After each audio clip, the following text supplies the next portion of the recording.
이제 제가 먼저 묵상한 말씀을 나누도록 하겠습니다. 아까 이은임 자매님 기도도 해주셨지만 그제는 3.1절이었습니다. 3.1절의 의미를 우리가 깊이 이해할 필요가 있습니다. 1910년 한일 병탄이 이루어졌습니다. 그날 이후 일제는 엄청난 폭력으로 조선의 민중들을 학대하였습니다. 그런 학대 속에서 숨죽이고 있던 우리 민족이 평화적 만세 시위를 벌인 날이 바로 3.1절입니다. 더 이상 일제의 폭력을 용인할 수 없다. 그것을 선언한 날이 바로 3.1절이었습니다. 3.1 독립선언서 이렇게 시작합니다. 우리는 오늘 조선이 독립한 나라이며 조선인이 이 나라의 주인임을 선언한다 라고 강력하게 말했습니다. 3.1 운동은 어떤 의미가 있는가? 일제 치하에서 민중을 살리려던 그 민족 운동, 그것이 새로운 전기를 맞게 된 날이 바로 3.1 운동 3.1절입니다. 3.1 운동의 흐름은 어떻게 이어지나요? 그 운동을 기점으로 그해 4월에 상해 임시정부가 세워집니다. 그리고 이 평화적인 운동, 이 두려운 것이라는 것을 확인했던 일제는 통치 방식을 교묘하게 바꾸죠. 무단 통치에서 문화 통치로 바꾸어버립니다.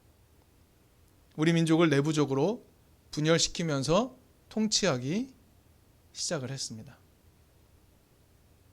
그런데 이 3.1 운동은 갑자기 일어난 운동이 아니었습니다. 이 3.1 운동이 일어나기 전에 어떤 일이 있었는가 우리가 알고 있어야 할 중요한 국외적 배경이 하나 있습니다. 세계 제1차 대전이 언제 끝났을까요? 1918년입니다. 제1차 세계대전이 끝난 직후에 미국의 윌슨 대통령이 이런 말을 했습니다. 각 민족은 자신의 정치적 운명을 스스로 결정할 권리가 있으며 이 권리는 다른 민족의 간섭을 받을 수 없다. 여러분, 이게 무슨 내용입니까? 간단하게 이것을 무엇이라 표현하죠? 민족 자결주의라고 표현을 하죠. 윌슨이 이 말을 한 겁니다. 이 선언을 합니다. 이 선언이 식민지 약소 국민으로 살고 있는 우리 독립운동가들에게 어떻게 들렸을까요? 아, 세계가 조선의 독립을 지지하는구나 라고 생각하게 만들었을 겁니다.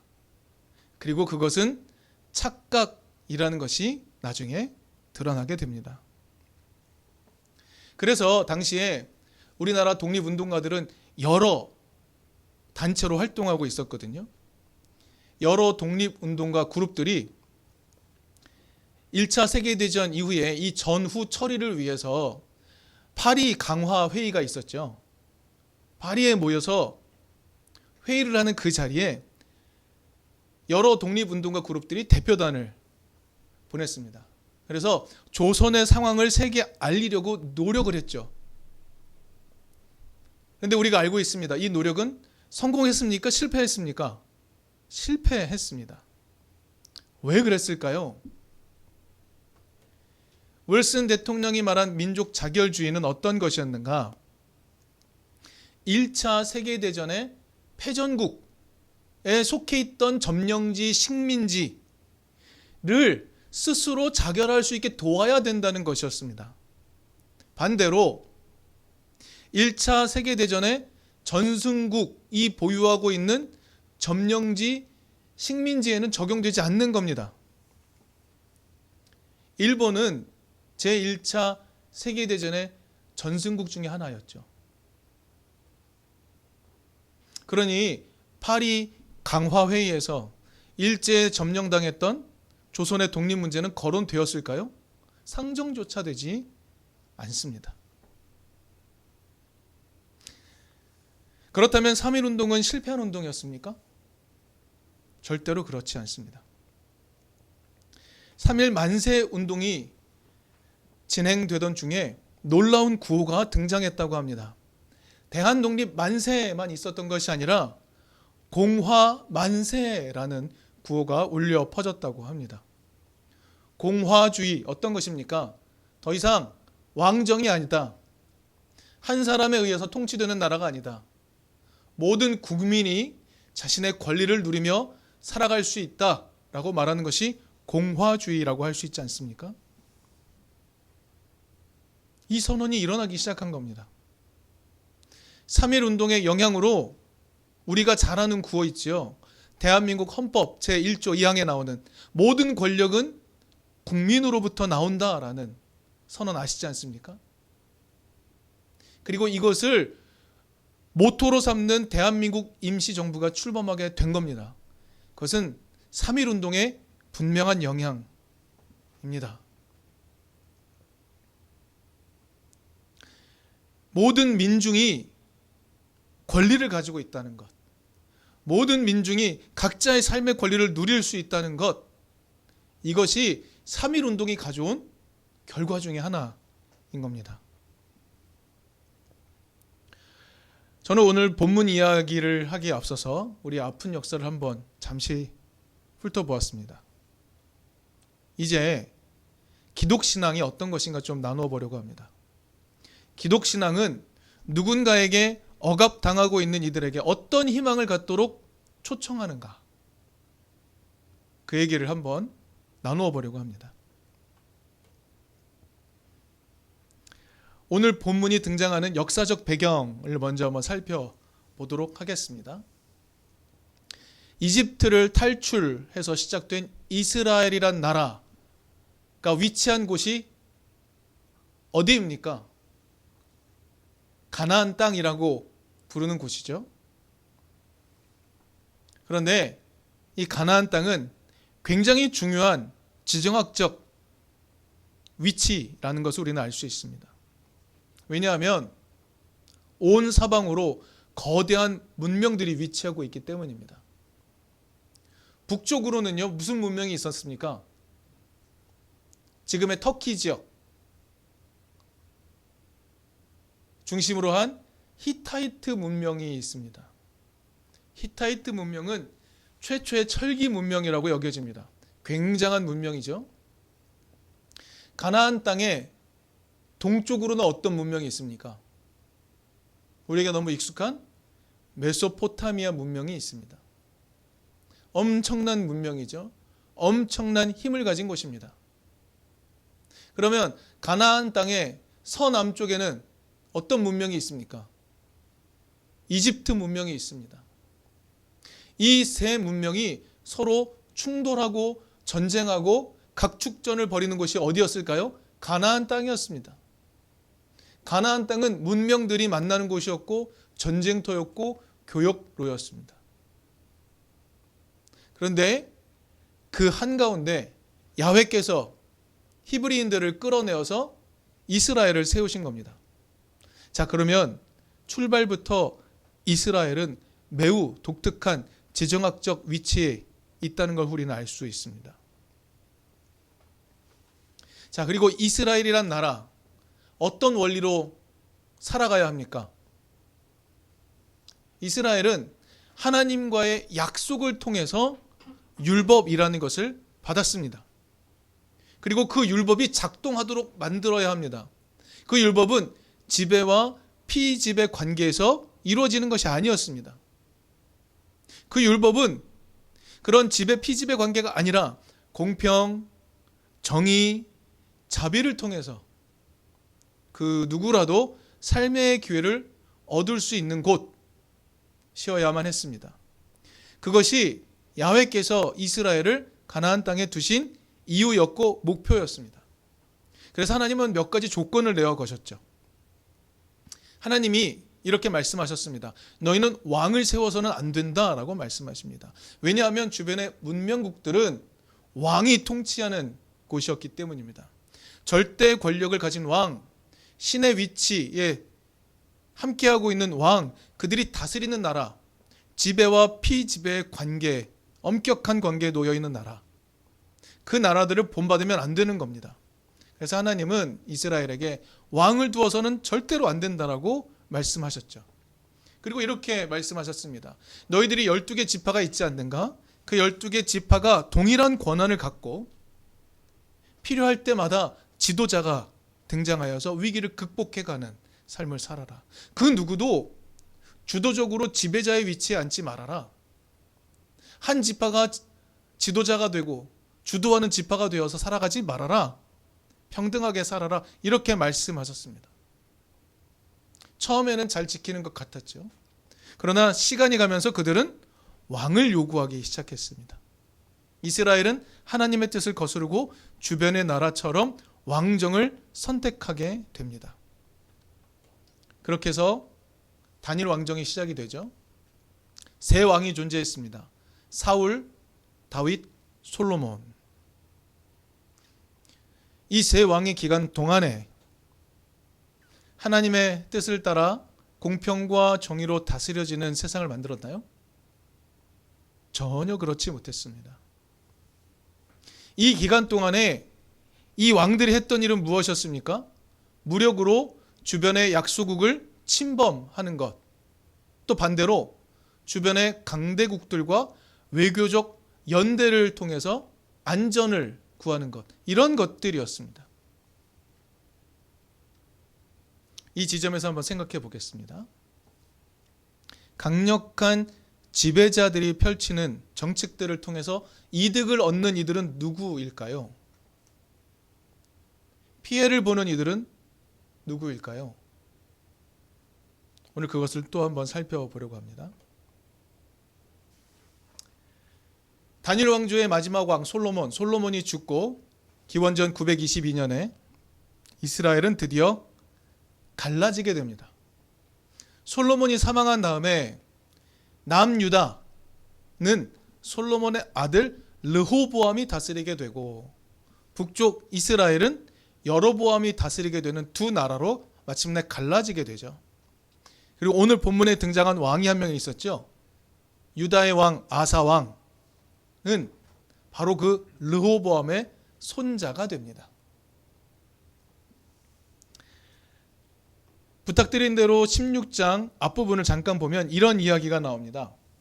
북이스라엘의 왕은 바아사라는 왕. 그가 남유다를 치러 옵니다. 그리고 당시에는 지금처럼 국경이 있거나 그러지 않았을 거 아닙니까? 그래서 서로 경계로 여겨지고 있는 지역에 도시가 하나 있었는데 라마라는 도시가 있었습니다. 거기를 건축하기 시작합니다. 경계에 있는데요. 그 경계에다가 라마라는 도시를 막 자원을 들여서 건축하기 시작합니다. 이유는 무엇이었냐면 바로 가까이에 남유다의 수도인 예루살렘이 있었거든요. 라마를 중건하면서 예루살렘을 압박하기 시작합니다. 그러자 아사 왕이 두려움을 느끼죠. 그래서 북이스라엘의 북쪽에 있는 시리아, 아람이라고도 부릅니다. 그 시리아의 왕 벤 하닷에게 도움을 요청합니다. 당시에 벤 하닷은 오히려 북이스라엘과 동맹을 맺고 있었거든요. 그래서 그 동맹을 파기하고 오히려 북이스라엘을 공격해 주십시오라고 요청하기 시작합니다. 자, 이 요청이 효력을 발휘하려면 어느 정도의 보상을 해야 할까요? 기존에 맺고 있던 동맹을 끊고 나를 도와주세요라고 하려면 어떻게 해야 되겠습니까?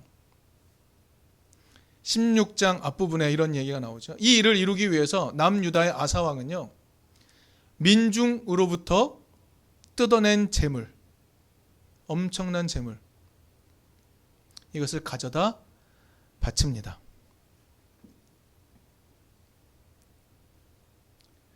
베나다시요 결국 북이스라엘을 공격하게 되고 북이스라엘 왕 바하사는요 라마 건축을 포기하고 돌아갔다라고 기록하고 있습니다.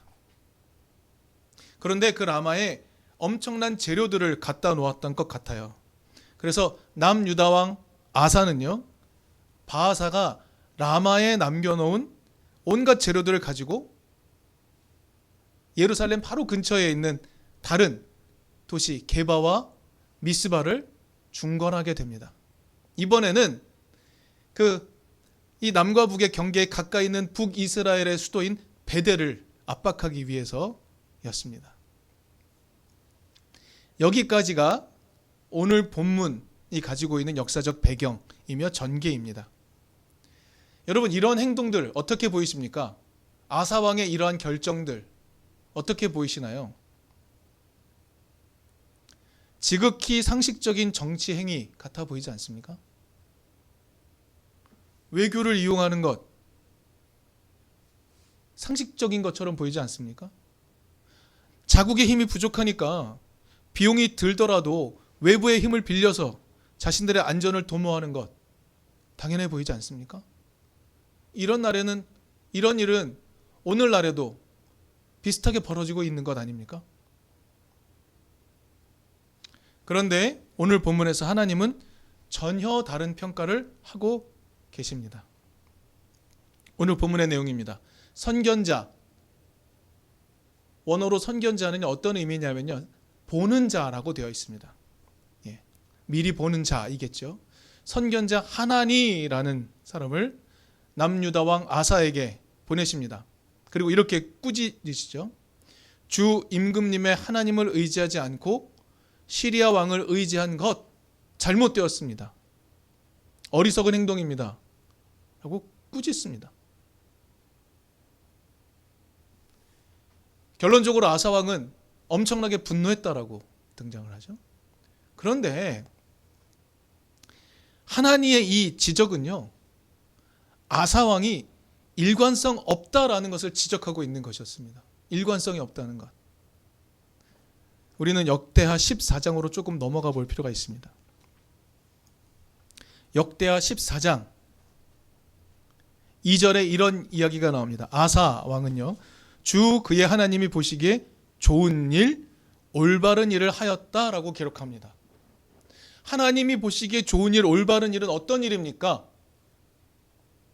하나님이 백성들에게 주신 율법을 올바르게 지키고 사람들을 행복하게 하고 그의 백성들을 평화하게 하는 일 아니겠습니까?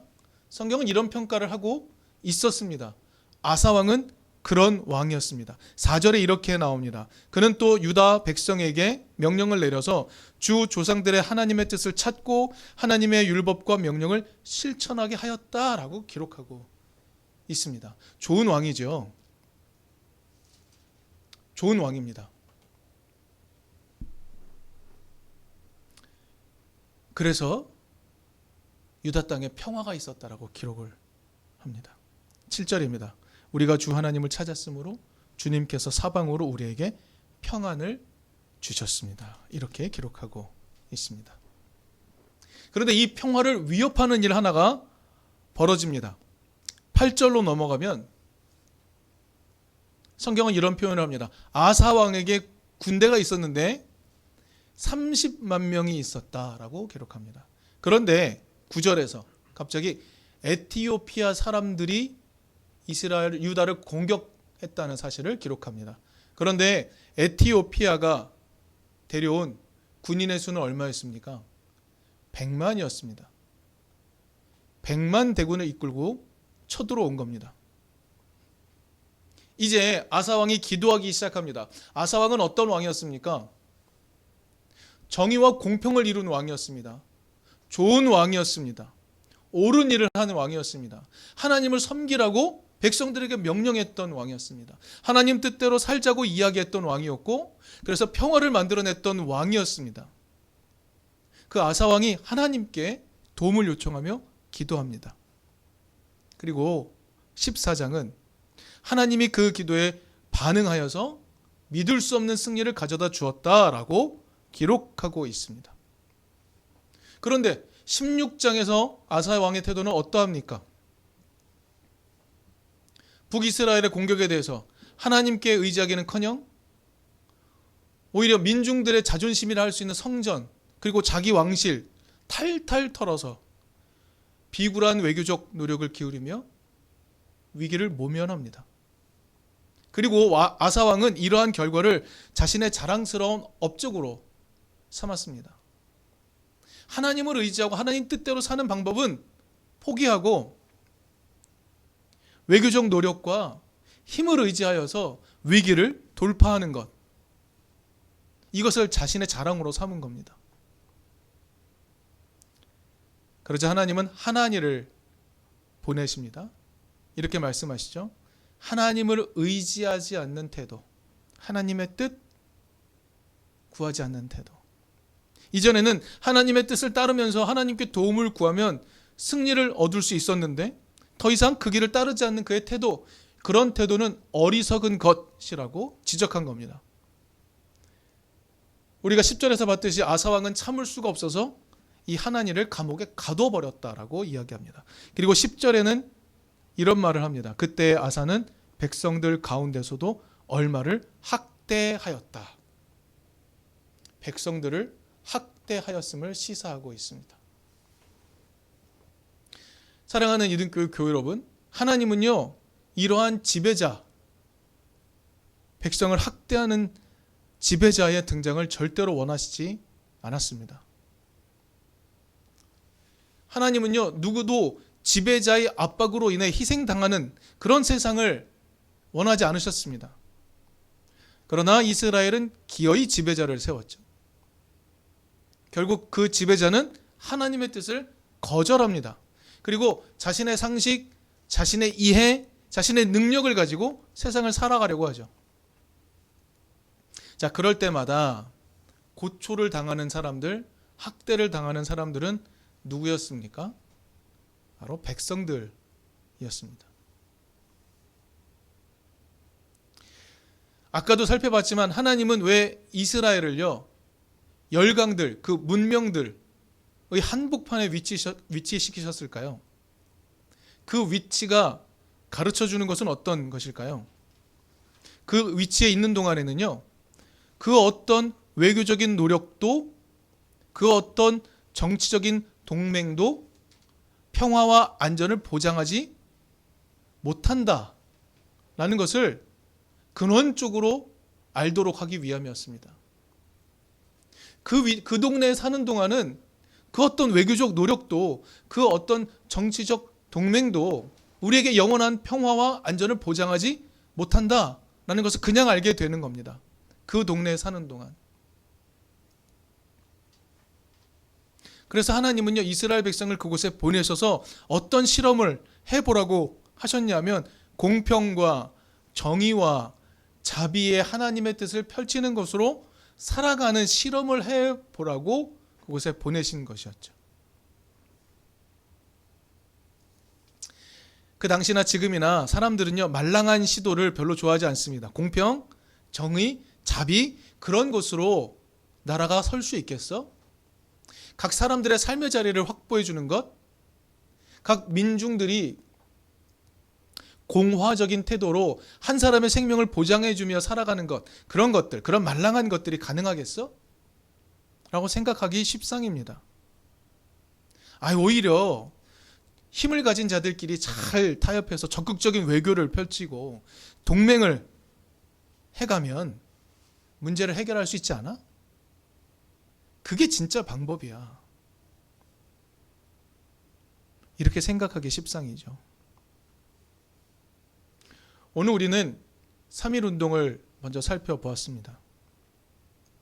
우리의 역사 속에서 3.1 운동을 통해 깨달은 결론, 어떤 걸까요? 이스라엘 역사 속에서 깨달은 결론 어떤 것입니까? 외교적 노력을 하고 동맹을 잘하면 이 위기를 해결할 수 있어. 이게 상식이야. 라고 세상이 말하는 이 방식이 결코 절대값이 아니다라는 사실을 우리는 알게 됩니다. 그 방식으로 우리는 역사를 거슬러 살아온 것이 아니었습니다.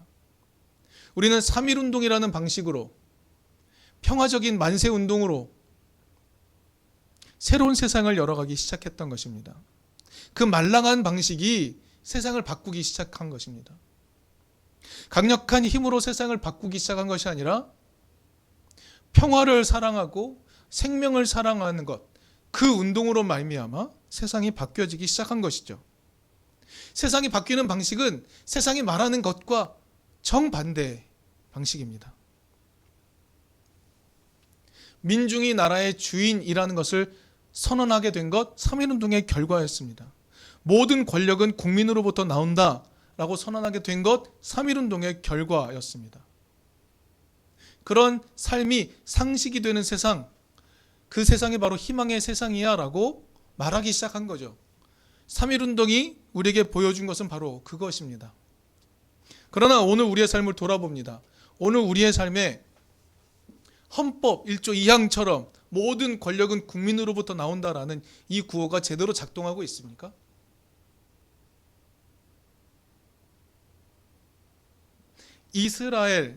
이스라엘에서도 하나님이 꿈꾸게 하셨던 모든 생명이 살아갈 권리를 얻는 나라, 3.1운동을 통해 우리 민족이 그렇게 갈망하는 모든 민중이 권한을 가지고 모든 권력이 국민으로부터 나오는 공화적인 나라, 이 꿈 비슷하지 않습니까? 연동되어 있는 것 같지 않습니까? 오늘 우리는 예수의 고난을 기억하는 사순절의 기간을 통과하고 있습니다. 예수는 로마의 통치 그리고 식민지 지배 권력인 유대 권력자들의 통치가 만들어낸 억압의 시대를 살고 있었습니다. 그런데 예수는 자신이 가는 곳곳마다 민중들에게 이렇게 말합니다. 당신들이 하나님 나라의 주인이다. 당신들이 하나님 나라의 주인이다. 당신 한 사람 한 사람들이 하나님 나라의 주인이다. 권력자들이 주인이 아니다라고 말씀하셨습니다. 안식일의 혜택을 누릴 대상은 권력자들이 아니라 바로 당신들이다라고 가르쳤습니다. 공평과 정의와 자비가 함께 이루어질 때 하나님 나라가 이루어지는 거 아니냐라고 가르치셨고 보여주셨습니다. 기독신앙은 바로 이 예수의 가르침에서 희망을 발견하는 겁니다. 현란한 외교를 구사하고 적절한 동맹을 통해 위기를 돌파하는 것, 그것을 우리는 오늘날 통치의 기술이라고 말합니다. 그런데 거기서 희망이 발견될까요? 기독인은 이런 희망이 있습니다. 하나님의 뜻을 찾고 하나님의 가치를 우리의 삶에서 실현하는 것, 거기서 희망이 온다. 그것이 예수가 가르치신 것이다. 기독인은 그렇게 믿습니다. 우리 시대의 가장 중요한 화두는 아마 저출생 문제이겠죠.